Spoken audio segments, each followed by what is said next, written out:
Sometimes the best stories in golf aren't found on tour. You'll find them at the back of the range. And here's your host, Ben Adelberg. And welcome to the Back of the Range. I am your host, Ben Adelberg. This is episode 223. My guest on this episode is the 2019 U.S. Women's MidAmateur Champion, Ina Kim-Schaad. I've received many requests to have Ina on the podcast. We finally got it done. She's been traveling. You all know that I've been on the road most of the second half of 2021, but we got it done, and our conversation was well worth the wait. Yes, she is a USGA champion. Many USGA champions have stopped by the back of the range, but there is so much more to her story. And honestly, I don't think we really got into her 2019 win at Forest Highlands all that much. We did, however, talk about her starting the game. We talked about the state of the game on the women's side, spoke about her sense of fashion. You can't miss that. And also her mental approach to the game and her new career as a mental skills instructor under Dr. Gio Valiante. This episode has something for everyone, no matter your skill level in the game. Bottom line, listening to what Ina has to say on this episode is going to help your game, period. But we also had a lot of fun, too. So let's get into it right now. Ina, welcome to the Back of the Range. How are you? Oh, Ben, thank you so much for having me. It's been a long time in the making, so I'm honored to be here, and thank you for making the time. No, come on now. We have two world travelers, I feel, trying to connect for a podcast episode, and No. it's going to take some time. We have a lot to get into. I feel like this episode's probably going to need a follow-up, but before we get into your history and your game and just everything about your amateur career, I just got back from vacation. I just came back from the West Coast. You left the country. You had to go over to Ireland and then bring something back with you. By the way, you are not the first member of a MGA Golf Association. You're not the first member of a MGA Carry Cup team to be on this podcast. Mr. Tilly was that guy. I mean, come on, He's Brett. the man. He's the man. He's the man. He was on the podcast, but for people that maybe need a little refresher on the Carry Cup, I will let you kick off this episode. Talk to me a little bit about the Carry Cup and your time in Ireland. Oh man, the Carry Cup was absolutely incredible.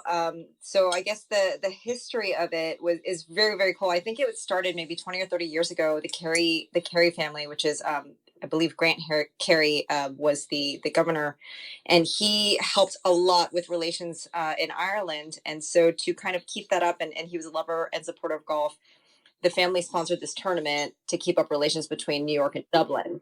And so the Golf Union of Ireland and the MGA in the New York Met section come together every 2 years, and they do a home and away. Sure. So this year happened to be in Ireland at Carton House, which at Monty's course, Colin Montgomery. So that was amazing. And listen, we had, as you know, Brad Tilley, we had Mega Gane, we had Darren Goldstein. It was like this all-star. We had, oh my gosh, it was just like such an incredible team of people with such great vibes. Like, I can't even describe to you the memories that were taken away, and fantastic golf. But the camaraderie was really incredible. Just seeing everybody bond. And it was the first year that they had women, actually. Yeah. Previously, it had been an all men's event. So it was just an honor to be there for the kind of inaugural women's induction to the event. So it was just, I think we all live for these team events, and there's a reason, because it's just so much more special because you're playing for something much bigger than yourself. And these things, so. And you had Noelle Martz and Alexis Hios. Oh my gosh, so much fun. Gosh, they're such a crack up. They're amazing. And I'm glad you were there, because your vibrant personality and just leadership really probably helped bring Mega Gane out of her shell. Because I hear from all of her Curtis Cup teammates, I'm completely being sarcastic, but I hear from all, I hear that she is, no, I mean, on the golf course, I mean, great. I mean, I believe she just got voted AJGA Player of the Year. But forget about the golf, because I'm going to have her on pretty soon. I'm saving her for the tail end of my Curtis Cup series. I'm trying to have every member of the team on the podcast, but I'm hearing that off the golf course, she's the show. Oh, dude, she's such a little legend. She was, she was the freaking DJ. Okay. On the party bus the night of our celebrations. She was just freaking like on it with the busting out new songs, dancing up and down the bus aisles. It was just incredible. She had us all dancing on the bus. It was amazing. Just all of it. Yeah, she's incredible young lady. Sometimes I think she's way more mature than I am, and then sometimes I'm like, oh yeah, no, you're a teen. Gotcha. Yeah, you're like this amazing balance. I love it. Well, I'm hearing she's a TikTok star. So as soon as I might need to see if I can grab her for like a summer internship to help me boost up some of the social media skills here at the back of the range. Because she has nothing else to do other than playing probably U.S. Opens and U.S. Amateurs and stuff like that. Yeah, right? She's not busy at all. No, she's got time. It's me. Come on. Right. Before we talk a little bit about your junior career and just kind of what led you into kind of your path. You just mentioned the excitement of playing in a team format. How important is it for competitive amateurs to actually find, I don't want to say non-competitive golf because the Kerry Cup was obviously very competitive, but how important as a competitive amateur is it to find these fun little diversions or different types of events to play in to kind of remember why you play the game? Oh man, you absolutely nailed it. It's just, I think competition brings out so much in everybody. And it's really this element that is inexplicable until you're in it.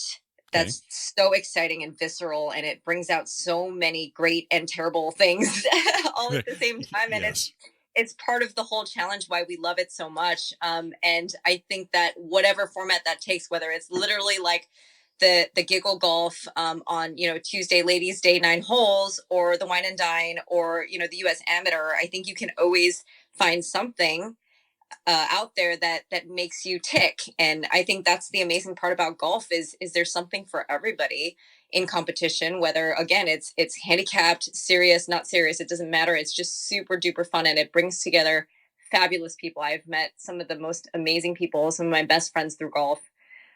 So I consider myself very lucky, and I consider all of us very lucky to be in this game. Yeah, that reminds me of Scott Harvey, a fellow U.S. mid-amateur champion like yourself. That I think during one of my conversations with him, that he was like, I like playing the serious stuff, but I've also been known to show up to a 4-man scramble with a cooler Coors Light and have a good time. And I'm just thinking to myself, whoever is playing against that guy in a scramble must be looking at him like, what are you doing? You're Scott Harvey, you dumbass. I mean, what are you doing? So it's funny. I honestly, I just had this conversation with a friend last week, and she was like, I was telling her how much I enjoy scrambles, and she looked at me like I was a crazy person. Right. And I was like, honestly, it's such a different mentality. And from a mental perspective, you really put the, pedal to the metal. Right. And you play everything to make, and you don't care about the consequences because you know that somebody's got your back. And really, that's how we should be playing the game every day. I mean, yeah, like you don't want to be making doubles by ramming something 10 feet by, right. But realistically, you should be trying to make everything. And I love playing scrambles because it puts me in that mindset, and it reminds me, man, I should play this aggressively every day. I should not play scared ever, and I should not be trying to protect anything. So I love them. You've heard it here, folks. If you want to become a USGA champion, you need to play hit and giggle scrambles. Play more scrambles. Okay, got it. Let me just write that one down. Put that. Okay, moving on to I don't want to move on. I want to let's backtrack a little bit here. Clearly, you had a great start in the game, played at a very high level at the junior ranks, played collegiately at Northwestern, but I don't want to skip over just how you did get into the game. Kind of a rite of passage here at the back of the range. Everyone shares their story about how someone put a club in your hand. How'd you start in golf? It's pretty typical, really. My parents loved the game. and they wanted to, they worked really hard, and their weekends were their time to play golf. So they would drag us along, and lure us in by allowing us to drive the golf carts. Yep, the golf carts. That's right. And my sister, she's 13 months older than I am, took to it very quickly, and I obviously wanted to be just like her, so I took to it then. And so we had this, golfing family, and that was our weekend activity. So really, it was really family bonding is how it started, and then it kind of grew, and evolved into something much greater, pretty quickly, because they started putting us in lessons, and then we both kind of took to it like ducks to water. So we were very lucky.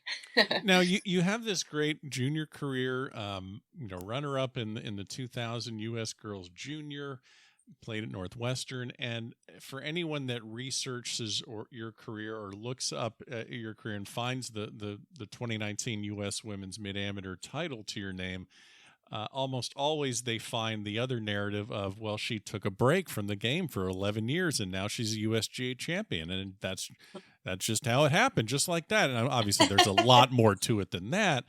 But I'm curious, what was kind of your mindset at 21 when you did take the break? I know it was to pursue your career, but was that a tough decision to say, okay, I just played college golf and now I'm done for a while? How did that happen? It's funny. At the time, I never really thought it was so binary. Okay. I graduated, I was working full time. And it was honestly the first time in my life, and I know this sounds crazy, but that I'd ever had 2 days, meaning the weekend, to myself to literally do whatever I wanted. Right. And that was like mind blowing to me. There's no tournament. There's no lesson. There's no nothing. There's no obligations. I could sleep until 10 in the morning if I wanted. I could do whatever I wanted. I could go party. I could go travel. I could go, eat a beautiful dinner and stay out late. Like it was mind boggling, the possibilities. So it was more a function of me, like this whole world, this oyster had opened up to me. And I was so excited about all the other possibilities that I kind of just forgot about golf, or kind of put it on the side burner, because I was just so excited to do all this other stuff. So, I wouldn't say people I think always ask, like, were you burned out? Did you hate it? Right. It's not at all. I was honestly just so excited to do all this other stuff that I never was able to do. I went skiing for the first time ever, went on these beautiful ski trips around Europe, just all this stuff you never get to do when you play competitive golf. It was incredible. So it sounds to me that it's almost like when I talk to college kids now, there's college golf and then there's the professional golf, or they're looking at college and golf as two separate things almost. So by listening to you, it almost sounds like you kind of baked in college and golf together. So once you were done with college, you were kind of, okay, this is a perfect way to end my golf for a while. Is that anywhere close? Yeah, I would say so. I mean, I think being a student athlete is always such a large commitment, and it's so highly intertwined that you can't really kind of separate one from the other. So yeah, college was my golf experience, and golf was my college experience, and I can't separate the two, and it was wonderful. And I actually, one of my best girlfriends from college on the golf team is staying with me now in Jupiter. And it's just such a special bond that we have, and the experience that we had. So I'm grateful for all of it. And it's just, it's just wonderful. when you're around some of these elite amateurs like a Megagani, and obviously they know your story too. They know your history in the game. Do they ask those questions to you? Like, hey, what was it like? And did you get, like you said, did you get burned out? I mean, what kind of information do you share with them to maybe, pass along a little bit of knowledge about what it's like? Hey, this is what I dealt with when I was 21. Do those stories ever happen? Yeah, I guess, I don't know that necessarily the young kids necessarily ask me as much, but definitely, girls that are kind of graduating soon, or just entered the working force, they're definitely more curious because they're in it. And I think that hopefully, through the generations, when we were growing up, junior golf wasn't as sophisticated. There wasn't as much information, as much coaching, and so everything was trial by fire. And now we have so many more resources at our fingertips. And I think that hopefully, parents have realized that, yeah, you can be serious at golf, but there still needs to be this other, fulfillment in in life that is with friendship and family life and travel and seeing the world and all sorts of things. And so, I hope that these next generation of golfers, come with a lot more experience, life experience, and their world doesn't revolve so much around just golf. Mm-hmm. Not that it's great to have golf as your everything and to be obsessed with it and love it. I think you need to have an element of that, but I also think that being well balanced is a really positive thing, and that's the point partly of college, right? So I always like to kind of encourage just exposing yourself to as much as possible, even if it's totally different from what you would normally do. Like I would never go to a vegan restaurant, but I will try it. I will never go vegan, but I'll try it, right? As a very basic example. Okay. But I just think being open-minded to new experiences is never really a bad thing. Best tournament you've played recently? Forget about the golf, forget about the competition, but the dinners. I just know that you're I mean, food, oh man, I know you're kind of into the food. So, oh man. Okay, so don't give me so hard. I know it. Okay, give me one that stands out recently though. Well, I don't want to. I have to say recently, just because it's it in the front of my mind, and it's my first international travel since COVID was Sure. Obviously Ireland. Okay. And we it happened to be my husband's 50th birthday that week, so we went and made a trip of it. So we did this whole kind of circuit and went to fabulous dinners and met up with a great friend who happens to live in Dublin, who was so kind to take off his very important job and caddy for me for 3 days. There you go. He's like the nicest man, and we just had the best time. He was our mascot, really. There you go.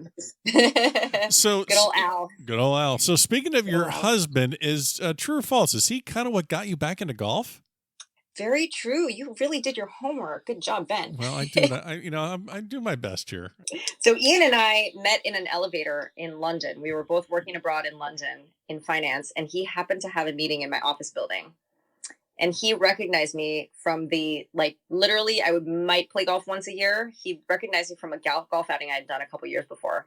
And so he'd recognize me from that and tap me on the shoulder. And we were, dating like a couple years later. But wow. Yeah, he is the golfer of the family. And he was the one that would want to play golf when we would hang out. And so he kind of got me back into it.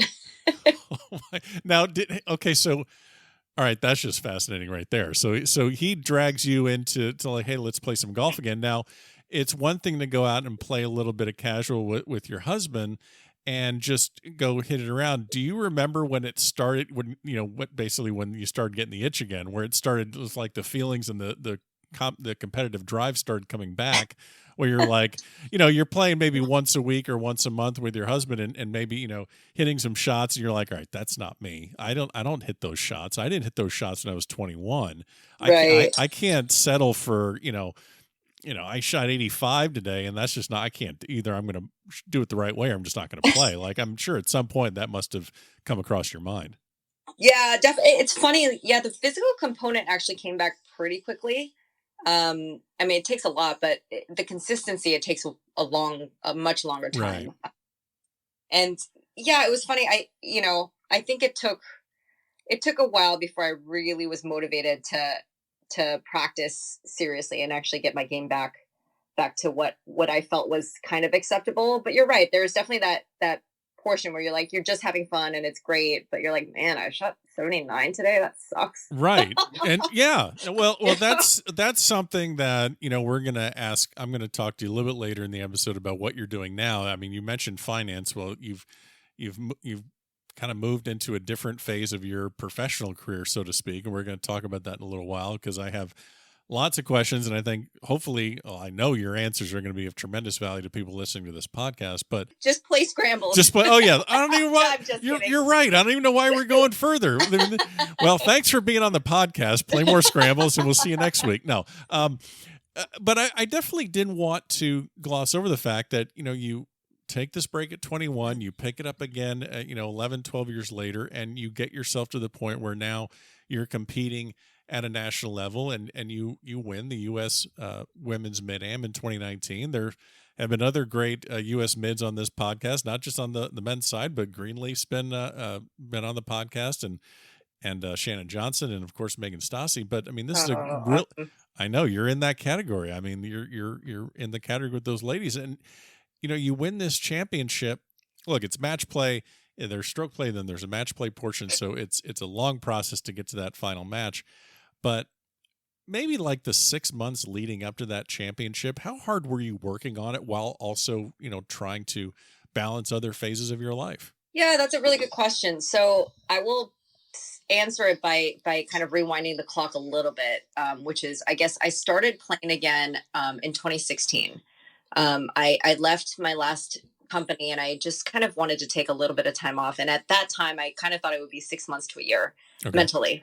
And it was like, oh, I have all this time. I'm gonna start playing golf. I'm gonna enter some tournaments.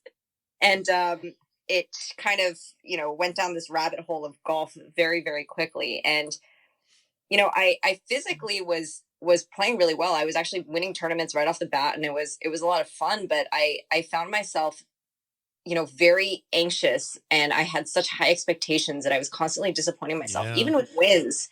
And frankly, I wasn't really enjoying it as much as I thought I was going to. And I knew that there was this divergence that I knew wasn't right. And so that's kind of when I sought out Dr. Gio Valiante. And he really worked with me and helped me to see why, I was kind of reacting the way that I was, and why I was feeling the things that I did on the golf course and off the golf course. Because it was just puzzling to me that I could be doing well and yet still feel, unhappy or anxious. And so he kind of put things into perspective for me. And we had worked a lot on that going into the Mid-Am by 2019. So that kind of sets the stage for that. And, I'd played my first 2 rounds of stroke play, and I was actually hitting the ball beautifully. And I remember calling him after the second stroke play round. And I don't remember my exact score, but I was hovering somewhere around even or 1 or 2 over. And I probably hit in the 2 days an average of 16 greens, maybe 17. That's pretty good considering there's only 18 greens on the golf course. Right. But I called him frustrated, and I was like, Gio, I'm doing the same thing. Like I'm trying to over control the outcome with my putting. And that's why, every time I'm not hitting the ball far from the hole, even if I'm hitting 16, 17 greens, and every time I'm having, 2 putts on a green pretty much. And I was kind of venting to him. He was like, listen, we have been working on this. You know exactly what you need to do. Like, you've got to let go of control to gain control. Interesting. And literally, the biggest sigh came out of my mouth, and I'm like, man, I know. So the next day I just go guns blazing, just trying to nail every putt, letting go, just really trying to be free. And that was kind of the beginning of it, where I could see, the potential of what was happening and what we had all been working on. It kind of culminated that week beautifully. So very lucky. And the rest of the week was just, it was wonderful. Yeah. And okay. So that actually makes a lot of sense, because that's something that I wanted to ask you, and we'll just jump into it. You mentioned Dr. Gio Valiante. So you are now you are working alongside him. You're actually the very first, kind of partner instructor underneath his umbrella, Fearless Golf. So you're taking a lot of things that you learned from him, and you're helping others and coaching them as well. And I think that's something, like you just mentioned. Well, I think it actually, forget about maybe the junior aspect. That's a whole other conversation. But I think for mid-ams, I think one of the struggles that either I found in my game, or I know a lot of other mid-ams are like, how do I get the most out of my game when they can't devote as much time to it as they'd like to? And how do they set proper expectations? They can't go hit 500 4-footers, at night. They got to pick up the kids, or they can't sneak out and play 9 holes at 3 a.m. or 3 p.m. Oh, that'd be a trick, but they can't sneak out and play 9 holes in the afternoon, because maybe their job doesn't allow that. So, how do you help mid-ams with that issue? How do I not get, how do I kind of not torture myself with unrealistic expectations? Yeah, I mean, that's a really, really good question. I think that we work with a lot of our clients on, smarter practice. And I think if you look at a lot of the juniors, especially as you alluded to, they practice in a very different way. And it's not necessarily, they care more about hours or number of balls. Right. Yeah. And we preach so much about deliberate practice. And deliberate practice, honestly, sometimes it's not very fun. No.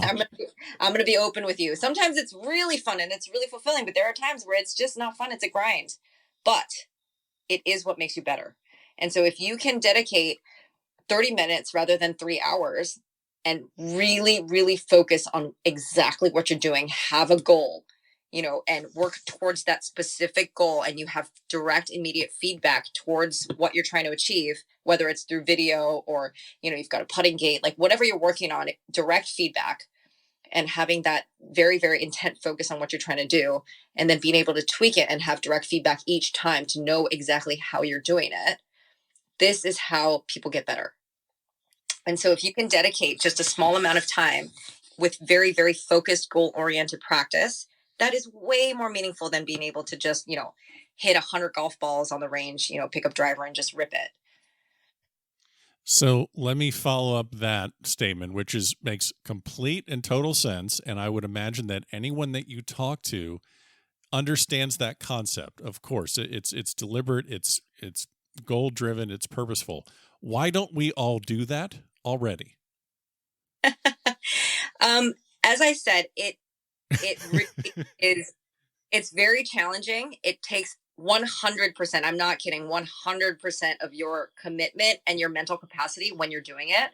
And so frankly, it's mentally and physically exhausting. If you do a 30 to 45-minute session of 100% committed, deliberate practice, you're physically and mentally exhausted.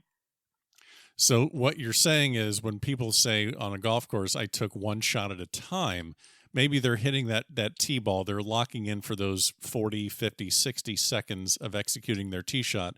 And then they either get in the golf cart or they walk and they have that mental break where they can kind of, mentally take a break from that shot. And then they redo it again, 3 or 4 minutes later when they finally get to their ball or whatever.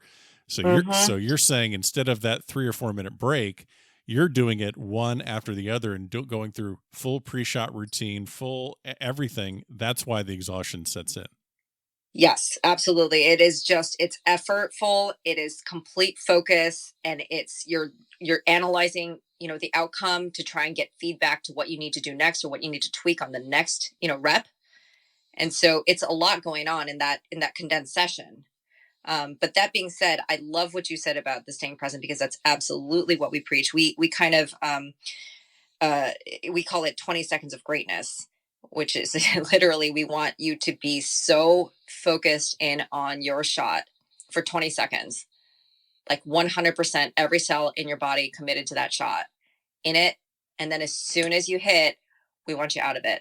Let go. You've moved on. And then you're thinking about literally anything else, the birds in the trees, what you're going to have for dinner tonight, the friend you're going to call on the way home. Yeah. Anything. Okay. Cause it's interesting. Cause as you know, I'm around amateur golf a lot and I see a lot of different versions of, well, I wouldn't say version, but I see different mindsets out there. I see a guy that is locked in on the shot, and then afterwards you can tell his mind isn't on it. And then I see guys out there and ladies, but I see, for the most part, I see a lot of men's tournaments, and I see the guys, and some of them are just they're really just locked in the entire time, where they'll won't even acknowledge me, and then other ones are just in between shots, they're looking over, waving, or they're if I'm walking close, they'll say something to me. But I see a lot of different kind of approaches. So you're saying, for the most part, you need to kind of shut it off a little bit in between shots.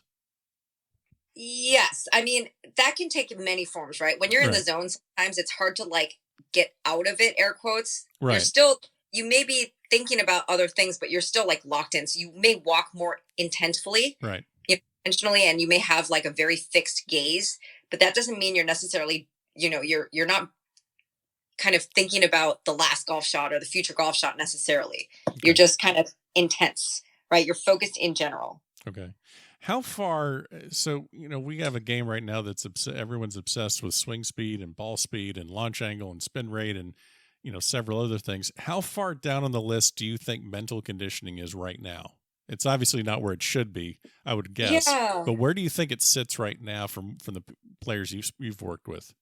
I think it's a really interesting time. I think 2020 and 2021 have been really, really challenging years. And I think that we have seen, the mental game really come to the forefront this year, more so than ever in the history of sports. We've had so many, world champions come forward and say, I'm really struggling with my mental health, my mental game, and I'm either going to take a break or I'm going to work on repairing this, and it's very important to me. And so I think we're at a really interesting time where, I definitely think this part of the game is neglected, and I think that most people try and fix it out on the range. Right. Okay. Yeah. Yet I do think that this year has also been kind of, in a way, shed a lot of light that this is actually a really, really important part of the game that has been neglected up until now. Maybe in the past it had been a little bit taboo, or whatever. People were embarrassed to say that they were seeking, the help of a mental professional, but it's not really, it's not that way. We're really trying to unlock what your potential is. You already have the physical potential, and we're trying to kind of eliminate some of the blockages that are happening to allow you to be more free. Yeah, one of the things, when I was playing a lot, one thing that I struggled with was tying my score into how I felt about myself that day. So if I shoot 72, 71, I play solid. Well, I'm in a good mood. I'm more pleasant. I'm more engaging with others after the round. If I shoot 78, 79, I don't, my self-worth kind of plummets a little bit. I'm not conversational after the round. I'm maybe a little embarrassed in front of my peers and friends. So how do you communicate that to your clients? Like, it has to be more than just like, look, you are not the value of the score you put on your scorecard. Yep. But how do you kind of break someone out of that, and so they can go into the day and kind of leave it in a similar fashion as they leave the golf course, depending on, doesn't matter what they shoot.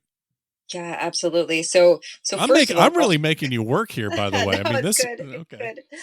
It's amazing. So we really we kind of try and verbalize that into two categories. We call it mastery golf versus ego golf. Okay. And I would ask you if you have a pen and paper, and the audience, whoever's listening, if you have a pen and piece of paper, I would challenge you right now to write down, why do you play golf?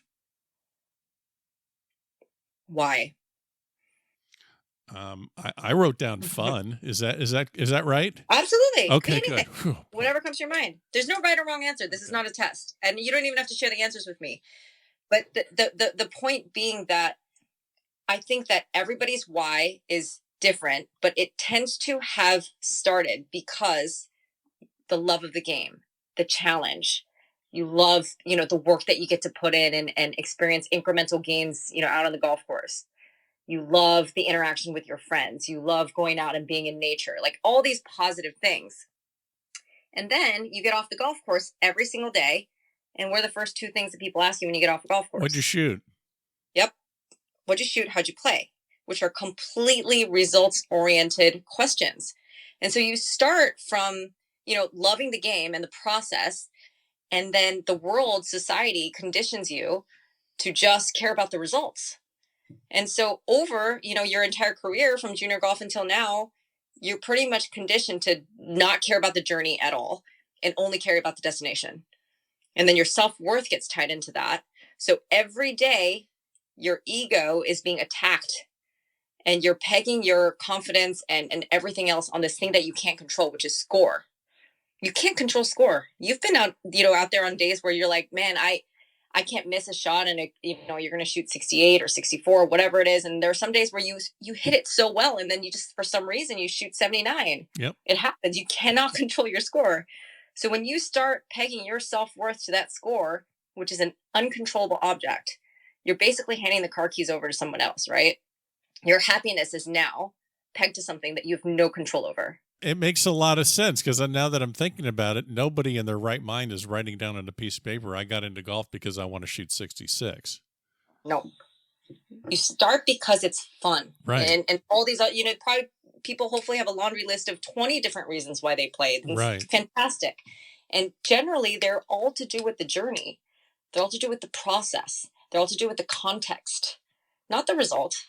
This is great stuff. I feel like I owe you something for this one. I mean, I keep forgetting that there's other people listening to this right now. They're probably thinking the same thing. Oh, you're so sweet. Well, let me ask you. You talked about fun, and we mentioned a couple. People. Lauren Greenleaf and Shannon Johnson, Megan Stassi, 3 other U.S.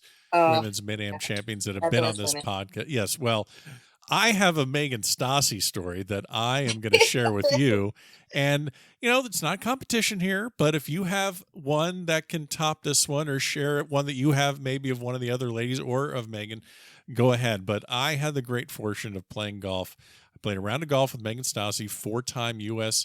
Women's mid-amateur champion Curtis Cupper, and this was down here in South Florida. I honestly do not remember the exact details of what our game was. I think it was a 4-ball with 2 other people, if I remember correctly.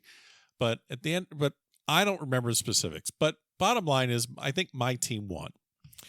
Obviously, it was an inconsequential kind of a game, especially for someone that's won a couple or 4 USGA titles. But we won, and I think I kind of gave her a little bit of the needle and something a little bit. I can't remember exactly, but I definitely let her know that some guy that runs a golf podcast just won and beat her. And she shot me a look. She wasn't finding that funny at all. She was not having it whatsoever. And I kind of was like, oh, okay, I get it now. This is how you win USGA championships. You just despise losing that much. I was like, oh, I get it. I understand now. And I shut up pretty quickly after that. But that's my experience playing golf. Now, you've won international 4-balls with her. And she's the best. Right. So what was your first, I guess, when did you first meet her? When was your first? I have a really good first meeting of Megan Stassi's story. I didn't even need to set this up. I needed to share my story. I have an excellent one. So this is like my first season of playing competitive golf again. Okay. And I signed up for the Florida State Women's Mid-Am tournament, which is a really, really well-run tournament. Shout out FSGA. Yeah, that's right. And I show up, and first of all, the women were so freaking friendly. Like, there were women driving up to me, "Oh, you're new.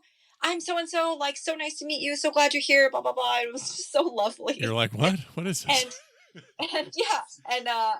And I'm like this dork there with my golf coach, because I was like, I have no idea. Like, I'm going to show up with my golf coach who's going to caddy for me, because I'm like, this is super serious and intense. And all these women are like, so chill, having a great time. And so somehow after the 2 days, I think it was a 2-day event, it might have been a 3-day, I don't remember. But I end up in a tie for first with Megan. So we have to go on a sudden death playoff. It's exactly. It's the 18th hole, and you have to play it over and over and over again until there's a winner. And it's like, I think on the 5th or 6th time we were going around, she nails this 40-foot, maybe even 45-foot downhill right to left slider. And it was going off the green into the bunker if it didn't go in, but it was like so perfectly executed. And she wins the playoff with that putt for birdie. And I'm like, man, that is like amazing. And she was super gracious, by the way. She was lovely. She was gracious. Right. We had a great time. I didn't know her from Bob at that point. And so I'm like, man, who is this freaking Megan who freaking stuffs this 40-foot slider on the 5th playoff hole? Right. Just to get it done. Because you can tell she's like, man, I just want to get this over with. Yeah, of course. Why is this girl still hanging on? Oh my God. Let me put her out of her misery. So then after that, my husband thinks it's hysterical. And so he starts calling her, like, Newman from Seinfeld. Yes. And he's like, Newman. He starts calling her Stassi. Nice. And so that was kind of her kind of nickname for a little while until I got to know her. And I told her that story. And she's like, that is hysterical. Now we're very, very good friends. I mean, we roomed together at the Mid-Am the last couple of years. We obviously partner for the U.S. Or for the Florida International 4-ball. And we have such a good time. So that's the meaning of Megan Stassi's story. And I'm glad you shared that one. And I'm sure there are several others that you can share about many of the ladies that play in that tournament, and then plenty of others. Talk to me about the women's, I guess if I had to look at the different sections of amateur golf, maybe, and correct me if you think I'm wrong. Is the women's mid-amateur maybe the smallest underrepresented segment of amateur golf? Oh, absolutely. Yeah, without a doubt, for sure. Okay. And I think that this year was super encouraging. So at 2021, I think we saw the biggest uptick in applications to qualify. I forget what the numbers were, but it was an incredible increase in the applications for the actual mid-am. So that was really, really encouraging. And the age range of 25 to 35, I think, also went up 10% or something like that. It was really, really encouraging, because it's really the ladies who are working, like myself, when I between 21 and 32, whatever it was, it's just really hard to find time and to prioritize golf. Right. And so it was really, really encouraging and wonderful to see a lot of the young girls that were out there this year who are juggling at grad school. Leah Clark was out there juggling grad school full time, and living in New York City. I don't even know how you practice exactly. doing that. And she came out to the mid-am and absolutely crushed it. So it's just very, very cool to see that they're getting a foothold. And maybe it's the growth of indoor golf, 5-iron golf and all these things that has taken off in Top Golf. That's allowing, more urban people to practice and play and not have this full-time commitment. So it's really, really nice to see. Yeah. And I've always wondered if it's is it lack of, there can always be more opportunities to get into the game of golf, whether it's women, juniors, seniors, geographically, it could be anything. And, do you think is it just, getting a career started? Do you think, I guess it's pretty fair that I would say between that age range, whether you're a man or a woman, it is challenging, because if you're coming out of college, you got to kind of get your career going, and golf is just not a game that you can you can't dip in and out. Yeah, it's not. I don't know a lot of, I can't, and especially now with the way how fast everything runs in the world, you want that kind of immediate feedback. That 21, 25 to 35 range it's got to be challenging for just about everyone. Absolutely. It's really tough. I agree. So it's nice to see that there's a growth there. And hopefully it's not just a COVID spike. I don't think it is. I don't think it is either. I think, I'm really hoping that every aspect of amateur golf, every faction just grows and grows. And I think, need more tournaments and just more. I love what groups like I know Abby Liebenthal over at the USGA running for the ladies, and they're running events. And, I know you mentioned 5-iron. I know they have outings there and just different tournaments. I think all that's great. It's super cool. I think there's a cool group in New York City called Gooter Girls. Yeah, exactly. They're doing super fun, really cool events where people are dressing up. It's co-ed, if you've never swung a golf club, you're welcome. If you are a scratch handicap, you're welcome. And it's just a really fun, collaborative, collegiate environment. And there's a lot of high noons going on, and it's just a fun time. So I think it's very, very cool. So you're saying we need more opportunities to get into the game, where the only opportunity should not be facing Megan Stassi, so she runs 40 footers. And you don't want that to be your only way to get into the game of golf. Is that what you're saying? I wholeheartedly agree with that statement. Yes. Okay. Yeah. Nobody needs that. Nobody needs a Megan Stassi crushing. No, we don't want that. No, definitely don't want that. We have covered quite a bit, but there is one thing we definitely need to close this episode out with. I feel we can go on and on about a lot of things, but we have left, I don't know if this is the best for last, but we need to at least hit upon the topic of fashion. So, anyone that has seen you out on the golf course, or we will put the link to some of your articles and definitely your social and the show notes of this episode. You definitely bring a sense of style to the golf course. And I'm guessing this did not start when you played collegiately at Northwestern. Luckily for you, I don't think there's any photographic evidence of what the women's team at Northwestern was wearing back in 2001. I'm guessing you are saying thank you, Ben, for not finding that. Yes. Pleats should never have happened. Okay. Well, in 2001, I'm sorry, but that's when I think Ashworth was kind of 100%. See, and the rolled up sleeves, like 2 sizes too large, and then rolled up sleeves. Yes. Yes. Yeah. For anyone that wants to know what I'm talking about, go look up Annika Sorenstam at Arizona in like 1990 something, and you'll know what we're talking about. Yes. But you have an incredible sense of fashion on the golf course.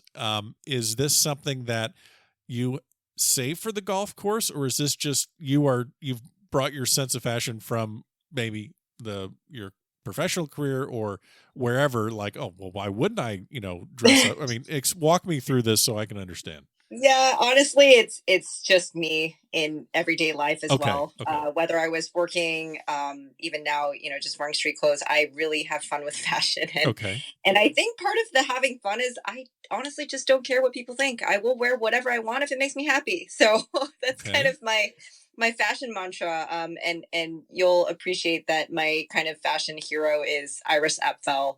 And if you don't know who she is, look her up and you'll immediately understand why I love her so much. She's this 100-year-old. She used to be a fashion coordinator, yes, and buyer, and she would travel all around the world. And she wears really, really ridiculous things, but she owns it, and it's fabulous. And one day I hope to be like her. I just am baffled that you thought I would know who that is, so I really appreciate that. But now I do. Now that I've looked, now that I know. Yeah, if you Google Iris Apfel, you'll everybody will recognize her. I 100% is iconic, and she's 100 years old. She is, yes, and she's fabulous. Oh I think it's another kind of one of the latest topics with golf, where trying to bring more people into the game, and by saying like, hey, you don't have to dress like your parents. You can come to the golf course and express yourself and have your own sense of style. There's no uniform in this game for the most part, unless we're talking Ryder Cup or college golf. I mean, my feeling on that is, bring your sense of style out to the golf course. That doesn't necessarily mean you could kind of dress slovenly and just show up wearing jeans and a dirty t-shirt. But I kind of like the direction you've gone in, because you're like, hey, this is me. I want to express myself. Do you see a lot of that out there, or are you kind of a unicorn in that sense? No, I think that people are more, as I think hopefully, golf is loosening up a little bit. Right. And I think that people are feeling a little bit more comfortable expressing themselves. And listen, like, you'll see me out there. I'm not, showing tons of skin. I don't think that you necessarily have to do that. You know what? I know my point being, like, I think that you can embrace the rules and still be able to show a lot of personality. Right. And not that, I think that girls wearing tank tops and short skirts, I think they look great too. Like, just wear what's comfortable and what's you. Right. And if that's an expression of you, great. And I think that, people get too offended. But I do think that there is a balance between kind of respecting, kind of the history of golf and where you come from when and some of that, and then balancing that with comfort and sports and, being in the outdoors and all of that. So I think we're getting there. Yeah, no, I'm glad you hit upon that, because I don't, and I wasn't really going the direction of like showing skin. I kind of was talking about, just because you're allowed to be comfortable on the golf course, use that to your advantage and actually express yourself, instead of saying, well, I can wear this to the bowling alley. I guess now I can wear this to the golf course. Or, golf isn't, in my opinion, beer league softball. This is a different kind of a sport. You can dress in a different manner. So I have a couple friends that, this is slightly off topic, but kind of on topic. I have a couple friends that are really into dressing up for 10Ks and for Halloween. They go to like 4 or 5 different Halloween parties, and with different outfits. I mean, and he told me that they have a separate room for, like, one of the bedrooms in their house. That's the room that has all of the costumes in it and the wigs and this and that. So that's a roundabout way of asking, how massive is your golf wardrobe, and have you had to get a storage locker somewhere for it? I mean, how out of control is it? A lady never tells. Oh, okay. But okay. I will tell you that we do not have a storage locker. Okay. Gotcha. All right. So no, it's honestly, it's not that bad. Okay. I promise you. Pleading the fifth. Gotcha. Okay. Well, we have hit upon a lot of topics, but let's all right. So what's the rest of your year look like, and what are you looking forward to for the beginning of 2022?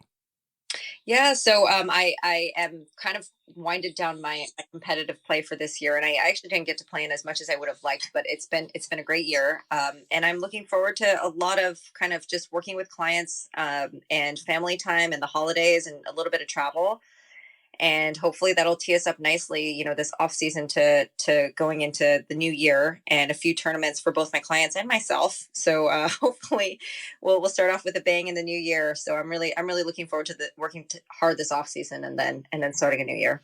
Well, I will let you get out of here on this one final fun question. I appreciate you stopping by the back of the range, but we'll end how we started. So name for me your Scramble team. Oh my gosh. And the destination that you're going to play this Scramble at, because as I'm sure many listeners are figuring out, you find fun off the golf course as well. You enjoy a nice restaurant, and perhaps, okay, let's put Mega Gane as the traveling DJ and hype person. So that way she's on the team, but you don't have to burn a pick on her. So nice. If Mega comes, that means her father Harry has to come, because he is awesome as well. Fine. So I get those are 2 freebies. I'm driving the van. So we have those are 2 freebies. I obviously gotta have Megan Stassi there to make the 40-foot sliders. Okay. All right. And I obviously have to have my husband, because he's just the best human on the planet. Oh boy. And I know it's sick. That's okay. All right. Got to cover all bases. That means I only have one left. Right. Oh man, it's too hard. Gosh. Okay, it could be anybody. Can it be a pro? Maybe I don't want a pro. You know what? Yeah, I mean, it's a scramble. You make your own decisions. It's too hard. But I mean, picking a pro, are they going to be in it? That's the thing. Are they? One of my closest friends, and we are actually the defending pro member champs at the Dive Preserve in Florida, okay, is Stephanie Kono, who is actually trying to regain her amateur status and give me a run for my money. She is always a joy to play with, and we have a great time. So that would be a fabulous foursome. And where is the scramble going to take place? Maybe not the golf course, but for the part of the country. I mean, where this team could get in some trouble. I mean, if I get to choose anywhere, if we could teleport ourselves to Scotland, it's obviously got to be there. Okay. The scramble in Scotland. Scramble in Scotland. The Scots are gonna roll their eyes hard into their head. I was just gonna say, rolling up at the RNA, saying, "Listen, here's the how we're Americans." Yeah, exactly. Yeah. I'll wear my plaid, and then we'll all be friends. It'll be okay. Okay. Well, last time I was in Scotland, I didn't see a beverage cart rolling around the old course, but maybe things have changed. But I doubt it. Oh, you just need to know when to stop at the the Jigger Inn. Megan's got a little repertoire where she actually she stops at the bridge. We all go into the Jigger and we drink a beer right by the bridge. That's her thing. That's a special bridge for her too. Oh yes, yeah, that's right. She got engaged there. Her and Stas. Unbelievable. Oh man. But I really appreciate you stopping by the back of the range. Well worth the wait. I hope we can do it again, and enjoy the rest of the year and the holidays. And I'll be looking for you on a golf course again very soon. Thanks so much, Ben. That was a blast. Thank you so much for having me. And hopefully we'll run into each other soon. Special thanks to Kim-Schaad for joining me on this episode here at the Back of the Range. Don't forget, follow along on Facebook, Twitter, and Instagram. Every episode is available at thebackoftherange.com. And we'll see you next time here at the Back of the Range.